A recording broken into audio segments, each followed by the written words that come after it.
Assalamualaikum kawan. Semoga kawan-kawan sehat selalu. Selamat datang di channel Info Berharga. Channel yang berisi informasi edukatif, inspiratif. Jangan lupa klik like, subscribe supaya kawan-kawan tidak ketinggalan informasi dari kami. Peranti untuk tujuan umum yang sederhana untuk mengerjakan operasi aritmetika atau logika. Komputer adalah perangkat elektronik yang menerima, menyimpan dan memproses data menjadi informasi secara matematis atau logis sesuai dengan serangkaian instruksi yang diprogram. Program-program ini memungkinkan komputer untuk melakukan berbagai macam tugas.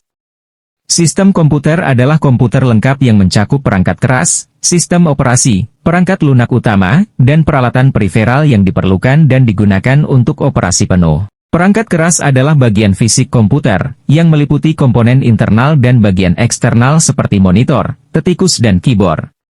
Perangkat lunak adalah serangkaian instruksi yang memberitahu perangkat keras apa yang harus dilakukan, bagaimana cara melakukannya, serta kapan harus berhenti melakukannya, seperti peramban web, pemutar media, atau pengolah kata.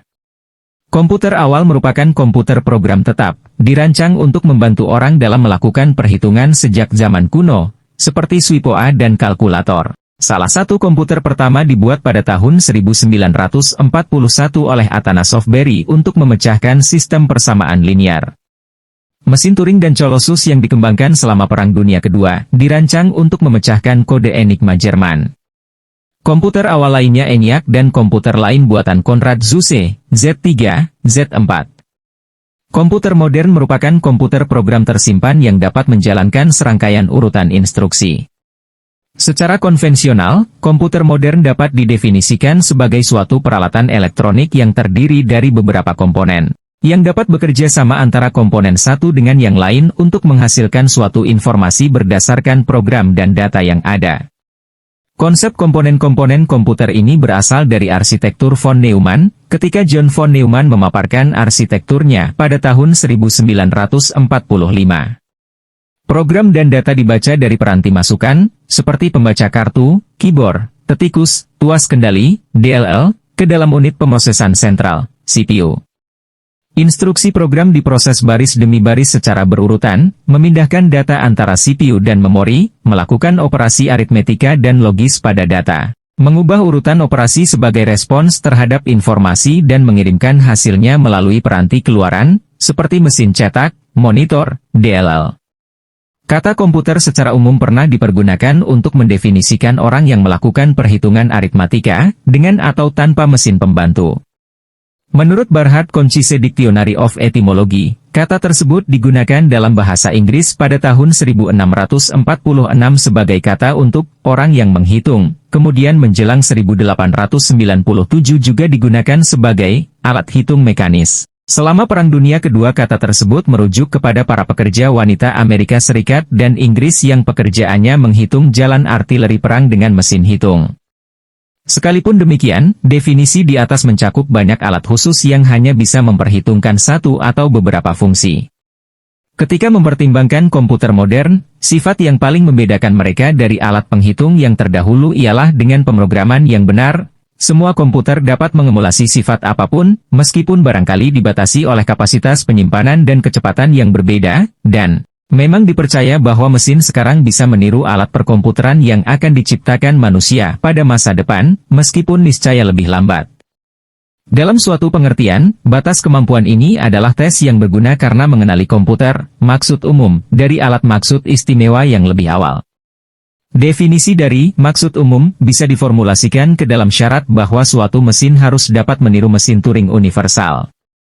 Mesin yang mendapat definisi ini dikenal sebagai Turing lengkap, dan yang pertama kali muncul pada tahun 1940 di tengah kesibukan perkembangan di seluruh dunia. Lihat artikel sejarah perkomputeran untuk lebih banyak detail periode ini. Jenis komputer. 1. Komputer benam. Sekitar 20 tahun yang lalu, banyak alat rumah tangga, khususnya panel dari permainan video juga mencakup telepon genggam, perekam kaset video, pada dan banyak sekali dalam rumah tangga, industri, otomotif, dan alat elektronik lain, semua berisi sirkuit elektronik seperti komputer yang memenuhi syarat Turing lengkap di atas. Dengan catatan bahwa program dari alat ini seringkali dibuat secara langsung di dalam chip ROM yang akan perlu diganti untuk mengubah program mesin. Maksud khusus komputer yang lain secara umum dikenal sebagai microcontroller atau komputer benam. Oleh karena itu, banyak yang membatasi definisi komputer kepada alat yang maksud pokoknya adalah pengolahan informasi, daripada menjadi bagian dari sistem yang lebih besar seperti telepon, oven microwave, atau pesawat terbang, dan dapat diubah untuk berbagai maksud oleh pengguna tanpa modifikasi fisik. Komputer bingkai utama, mini komputer, dan komputer pribadi, PC, adalah macam utama komputer yang mendapat definisi ini. 2. Komputer pribadi. Komputer pribadi adalah istilah untuk komputer yang banyak diketahui orang pada umumnya sehingga banyak orang yang tak akrab dengan bentuk komputer selain komputer pribadi. Hanya orang-orang tertentu saja yang memakai istilah ini secara eksklusif untuk menunjukkan istilah yang lebih spesifik dan tepat. Charles Babbage mendesain salah satu mesin hitung pertama yang disebut mesin analitikal. Selain itu, berbagai alat mesin sederhana seperti slide rule juga sudah dapat dikatakan sebagai komputer. Cara kerja komputer. Bagaimana cara kerja komputer? Saat teknologi yang dipakai pada komputer digital sudah berganti secara dramatis sejak komputer pertama pada tahun 1940-an, lihat sejarah perangkat keras menghitung untuk lebih banyak detail, komputer kebanyakan masih menggunakan arsitektur von Neumann, yang diusulkan pada awal 1940-an oleh John von Neumann. Arsitektur von Neumann menggambarkan komputer dengan 4 bagian utama, unit aritmetika dan logis, ALU, unit kontrol, memori, dan alat masukan dan hasil, secara kolektif dinamakan I/O. Bagian ini dihubungkan oleh berkas kawat, bus. Memori komputer berisi jutaan perintah, dan banyak dari perintah itu dilakukan berulang kali. Sebuah komputer pribadi modern yang umum, pada tahun 2003, bisa melakukan sekitar 2-3 miliar perintah dalam sedetik. Komputer tidak mendapat kemampuan luar biasa mereka lewat kemampuan untuk melakukan perintah kompleks. Tetapi, mereka melakukan jutaan perintah sederhana yang diatur oleh orang pandai, pemrogram. Programmer baik memperkembangkan set-set perintah untuk melakukan tugas biasa, misalnya, menggambar titik di layar, dan lalu membuat set-set perintah itu tersedia kepada programmer lain. Sekarang ini, kebanyakan komputer dapat melakukan beberapa program sekaligus. Ini biasanya diserahkan ke sebagai multitasking. Pada kenyataannya, UPS melakukan perintah dari satu program, kemudian setelah beberapa saat, UPS beralih ke program kedua dan melakukan beberapa perintahnya. Jarak waktu yang kecil ini sering diserahkan ke sebagai irisan waktu, time slice. Ini menimbulkan hayal program lipat ganda yang dilakukan secara bersamaan dengan memberikan waktu UPS di antara program. Ini mirip bagaimana film adalah rangkaian kilat saja masih membingkaikan. Sistem operasi adalah program yang biasanya menguasai, kali ini membagikan. Sistem operasi komputer. Sistem operasi adalah semacam gabungan dari potongan kode yang berguna. Ketika semacam kode komputer dapat dipakai secara bersama oleh beraneka ragam program komputer, setelah bertahun-tahun, programmer, akhirnya memindahkannya ke dalam sistem operasi. Sistem operasi menentukan program mana yang akan dijalankan, kapan, dan alat yang mana, seperti memori atau I/O yang mereka gunakan. Sistem operasi juga memberikan layanan, service, kepada program lain, seperti kode yang membolehkan pemrogram untuk menulis program untuk suatu mesin tanpa perlu mengetahui detail dari semua alat elektronik yang terhubung pada komputer. Bagian komputer. Bagian-bagian komputer. Komputer terdiri atas 2 bagian besar yaitu perangkat lunak, software, dan perangkat keras, hardware. Perangkat keras. Pemroses atau CPU sebagai unit pengolah data. Memori RAM, tempat penyimpanan data sementara. Cakram keras, media penyimpanan data semi-permanen. Perangkat masukan, media yang digunakan untuk memasukkan data untuk diproses oleh CPU, seperti tetikus, keyboard, dan tablet. Perangkat keluaran, media yang digunakan untuk menampilkan hasil keluaran pemrosesan CPU, seperti monitor, pengeras suara, perangkat jemala, plotter, proyektor, dan pencetak. Perangkat lunak. Sistem operasi. Program dasar pada komputer yang menghubungkan pengguna dengan hardware komputer. Sistem operasi yang biasa digunakan adalah Linux, Windows, dan macOS. Tugas sistem operasi termasuk, namun tidak hanya, mengatur eksekusi program di atasnya, koordinasi input, output, pemrosesan, memori, serta instalasi software. Program komputer merupakan aplikasi tambahan yang dipasang sesuai dengan sistem operasinya. Slot pada komputer. ISA PCI, slot untuk masukkan kartu tambahan non-grafis. AGP PCI, slot untuk masukkan kartu tambahan grafis. ID-CSI SATA, slot untuk hard drive ODD. USB, slot untuk masukkan media plug and play, colok dan mainkan, artinya perangkat yang dapat dihubungkan ke komputer dan langsung dapat digunakan. Penggunaan komputer. Komputer digital pertama, memiliki ukuran yang besar dan membutuhkan biaya besar untuk pembuatannya. Komputer pada masa itu umumnya digunakan untuk mengerjakan perhitungan ilmiah.